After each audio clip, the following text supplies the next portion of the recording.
श्री स्वामी समर्थ. स्वागत आहे तुमचं माझ्या चॅनलवरती. आजचा दिवस तुमचा शुभ जावो हीच स्वामी चरणी प्रार्थना करते आणि आजच्या व्हिडिओला सुरुवात करूया. आजच्या व्हिडिओमध्ये आपण बघणार आहोत की आपल्याला गुरुवारी स्वामींची काय सेवा करायची आहे. अतिशय सोपी ही सेवा आहे. जर तुम्ही ही सेवा केली तर नक्कीच तुमची काही अडचणी असतील जीवनामध्ये तर त्या अडचणीतून बाहेर पडण्यासाठी, संकटातून बाहेर पडण्यासाठी स्वामी आपले योग्य मार्ग आपल्याला दाखवतील. स्वामीची ही अतिशय सोपी आणि प्रभावीशाली सेवा आहे. कसं आहे ना की आपले आयुष्य जगत असताना आपल्याला भरपूर अशा अडचणी असतात. कधी थोडंसं सुख येतं तर कधी दुःख देखील येत असतं. आयुष्याच्या वाटेवरती चालत असताना हे प्रत्येकाला आहे. कोणतीच व्यक्ती सतत सुख भोगत नसते. तर काहींना अडचणी असतात तर काहीच्या जीवनामध्ये भरपूर काहीतरी दुःखित घटना घडलेल्या असतात. पण काही व्यक्ती हे दुःख विसरून आहे त्या सुखाचं जे सुख आलेलं आहे त्याच्याकडे पाहून आनंदी राहण्याचा प्रयत्न करतात. तेच लोक जीवनामध्ये यशस्वी होतात असं म्हणतात. त्यात आपलं कर्म चांगलं पाहिजे. म्हणजे आपण खूप सारं देवधर्म करतो, पूजापाठ उपासना करत असतो, पण त्याबरोबरच आपलं कर्म देखील चांगलं पाहिजे. दुसऱ्याबद्दल वाईट विचारसुद्धा करत जाऊ नका कधीच आपल्या मनामध्ये. जर आपण आपल्या मनामध्ये दुसऱ्याबद्दल सतत वाईट विचार जर केले तर ते आपण जे काही देवधर्म करतो किंवा उपासना करतो त्याचा काहीच उपयोग होणार नाही. त्यासाठी आपलं कर्म देखील चांगलं पाहिजे. त्याचबरोबर संयम पाहिजे. संयमसुद्धा आपला म्हणजे संयम पाहिजे. कोणत्याही गोष्टीसाठी आपल्याला संयम असणं खूप गरजेचं आहे. म्हणजे जे आपण सेवा करतो त्याचे फळ लगेच आपल्याला भेटेल असं नाही, भेटतही नाही. त्यासाठी आपल्याला संयम असायला पाहिजे. सेवेमध्ये सातत्य पण पाहिजे. सातत्य असेल तर आपल्याला कुठंतरी आपल्याला त्या सुखाचा भोग घेता येतो. नाहीतर 8 दिवस सेवा करणार परत आपण बंद करणार, अशानं कोणतीच सेवा आपल्याला त्या सेवेचं फल प्राप्त होत नाही. त्यासाठी आपल्याला संयम असायला हवं. म्हणजे जसं म्हणतात ना की तूप खाल्लं की लगेच रूप येत नाही, तशी ही गोष्ट आहे. देवधर्म केला किंवा पूजापाठ केली तर लगेच ईश्वर आपल्याला म्हणजे देव आपल्याला प्राप्त होत नाही. त्यासाठी विश्वास, श्रद्धा देखील आपली देवावरती ठेवणं गरजेचं आहे. आपल्या जीवनात जे काही संकट आहेत ते दूर करण्यासाठी आपल्याला स्वामी महाराजांची ही सोपी, अतिशय सोपी आणि प्रभावीशाली ही सेवा आहे ती आपल्याला करायची आहे. जर ही आपण म्हणजे सेवा केली तर नक्कीच आपल्या अडचणीत ज्या काही संकट येतात, नैराश्य येतात किंवा वादविवाद असतील ते सगळ्या गोष्टीवर हा उपाय असू शकतो किंवा आहे. कारण प्रत्येकाला काही ना काही स्वामींनी अनुभव दिले असतात. जे कोणी स्वामी भक्त आहेत, जे मनातून श्रद्धेने स्वामींची सेवा करतात, त्याला नक्कीच स्वामी काही ना काहीतरी प्रचिती देतात. कोणत्या ना कोणत्या रूपामध्ये येऊन दर्शन देखील देत असतात. पण आपण जी सेवा करतोय आपल्या स्वामी महाराजांची त्याच्यामध्ये आपल्याला सातत्य ठेवणं गरजेचं आहे. आपली सेवा म्हणजे सतत करणं गरजेचं आहे. स्वामी आपली परीक्षा घेतील. आपण ही जी सेवा मी आता सांगणार आहे ती सेवा तुम्ही सतत करा आणि स्वामी तुम्हाला भरपूर काही अडचणी येतील किंवा स्वामी तुमची परीक्षा घेतील तर तुम्ही निराश होऊ नका किंवा आपली सेवा बंद करू नका. तुम्ही तुमची सेवा करत राहा. येऊ द्या किती अडचणी आल्या तरी आपली सेवा सातत्य ठेवा आपल्या सेवेमध्ये. सतत आपल्या मनाला सांगत जा की नाही, स्वामी आपली परीक्षा घेत आहेत, आपण ही सेवा केलीच पाहिजे, पूर्ण करा तुम्ही ती सेवा. नक्कीच तुम्हाला त्याची फल तुम्हाला नक्कीच भेटेल.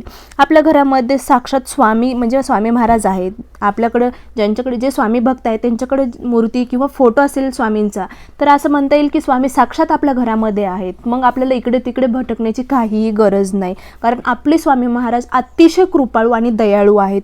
ते आपल्या भक्ताची मागितलेली कोणतीही इच्छा नक्कीच पूर्ण करतात. फक्त स्वामींना श्रद्धा आणि विश्वास आणि जी काही तुम्ही सेवा करताय, तुमच्या हातातून जी काही सेवा घडत आहे ती फक्त श्रद्धेने आणि स्वामींवर विश्वास ठेवून तुम्ही ती सेवा करा.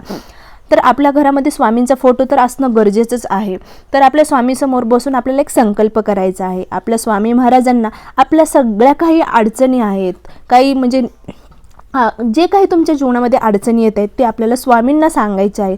नक्कीच स्वामी आपले त्या म्हणजे संकटावर काहीतरी म्हणजे संकटाचं निवारण करतील आपल्या. कारण स्वामींच्या शब्दातच आहे की स्वामी म्हणतात भिवू नकोस, मी आहे तुझ्या पाठीशी. तू भिवू नकोस कारण मी सदैव तुझं रक्षण करेन. फक्त तू श्रद्धा आणि विश्वासाने कर माझी सेवा, असं स्वामी म्हणत असतात. कारण आपल्या मनाला हा शब्द जरी बोलले ना तर भिवू नकोस असं जरी म्हणलं तर म्हणजे अंगावर शहारे देखील येतात. आपल्या मनाला मोठी शक्ती मिळत असते. सेवा काय करायची आहे आपल्याला तर स्वामींची एक छोटी सेवा करायची आहे. त्या सेवेतून आपल्याला खूप काही गोष्टी भेटणार आहेत. म्हणजे आपल्याला जे काही मनातल्या इच्छा आहेत त्या नक्कीच आपली पूर्ण होणार आहे. 1 महिनाभर तुम्ही ही सेवा स्वामींची करा. नक्कीच तुम्हाला काही ना काहीतरी प्रचिती येईल. शिवाय तुमचे मन जे चंचल आहे ते स्थिर राहील. तुम्हाला 1 महिनाभर 11 वेळा तारक मंत्र म्हणायचा आहे. अतिशय प्रभावीशाली हा तारक मंत्र आहे. तारक मंत्र फक्त हा तारक मंत्रच नाही तर प्रत्येक गोष्टीचा अर्थ जर तुम्ही त्या तारक मंत्रामधला घेतला तर नक्कीच तुम्हाला अनुभव आल्याशिवाय राहणार नाही आपल्या स्वामी महाराजांचा. तर तुम्हाला फक्त 1 महिना म्हणजे तुम्हाला अनुभव घेण्यासाठी फक्त 1 महिनाभर तुम्ही 11 वेळा तारक मंत्र म्हणा आणि ही सेवेमध्ये सातत्य ठेवायचं आहे. 11 वेळा तारक मंत्र तुम्हाला म्हणायचं आहे. जर तुम्हाला काही अडचणी आल्या, सुतक पडलं किंवा म्हणजे मासिक धर्म आला तर फक्त 4 दिवस तुम्ही स्किप करा किंवा ती सेवा करू नका. नंतर तुम्ही ती चालू करा सेवा. फक्त त्या दिवसामध्ये तुम्ही जर तुम्हाला मासिक धर्म आला तर 4 दिवस तुम्ही फक्त मोबाईलवरलं तारक मंत्र लावून म्हणायचा. आणि तुमची ज्यावेळेस म्हणजे जे काही तुम्हाला अडचण आलेली आहे ज्यावेळेस संपेल म्हणजे मासिक धर्म 4 दिवस 5 दिवस झाल्यानंतर तुम्ही आणखी सेवेला सुरुवात करा. कारण तारक मंत्र म्हणत असताना तुम्हाला एक गोष्ट करायची आहे ते म्हणजे एका ग्लासामध्ये पाणी घ्यायचं आहे. त्यावर आपला उजवा हात ठेवून तारक मंत्र म्हणायचा आहे तुम्हाला 11 वेळेस. आणि त्यानंतर ते पाणी तुम्हाला स्वतःला पण प्यायचं आहे आणि घरातल्या प्रत्येक व्यक्तीला म्हणजे आपल्या घरातल्या सर्व व्यक्तींना ते पाणी तुम्हाला द्यायचं आहे. नक्कीच तुमच्या म्हणजे घरातल्या व्यक्तीवर याचा फायदा होईल. तुमच्या मनावर देखील म्हणजे जे मन चंचल आहे ते स्थिर राहण्यासाठी तुम्हाला उपयुक्त पडेल. जसं की तुमच्या घरामध्ये काही अडचणी असतील, काही तुमच्यावर संकट आलेले असतील तर ते नक्कीच दूर होण्यासाठी तुम्हाला ही स्वामींची अतिशय सोपी आणि अतिशय प्रभावीशाली ही सेवा आहे. तुम्हाला ही सेवा घरच्या घरी करायची आहे. तुम्ही नक्कीच ही सेवा करा. नक्कीच तुम्हाला त्याचा फायदा होईल. अतिशय सोपी आणि प्रभावीशाली ही सेवा आहे. कसं आहे आपले स्वामी अतिशय दयाळू आहेत. जर त्यांचा एखादा भक्त त्यांच्याकडे श्रद्धेने आणि विश्वासाने जर त्यांना शरण गेला तर नक्कीच त्याची इच्छा जी आहे ते स्वामी पूर्ण करतात.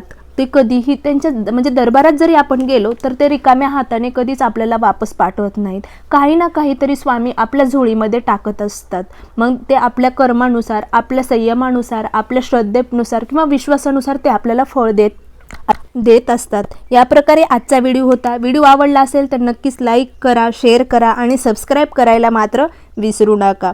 श्री स्वामी समर्थ. अवधूत चिंतन. श्री गुरुदेव दत्त.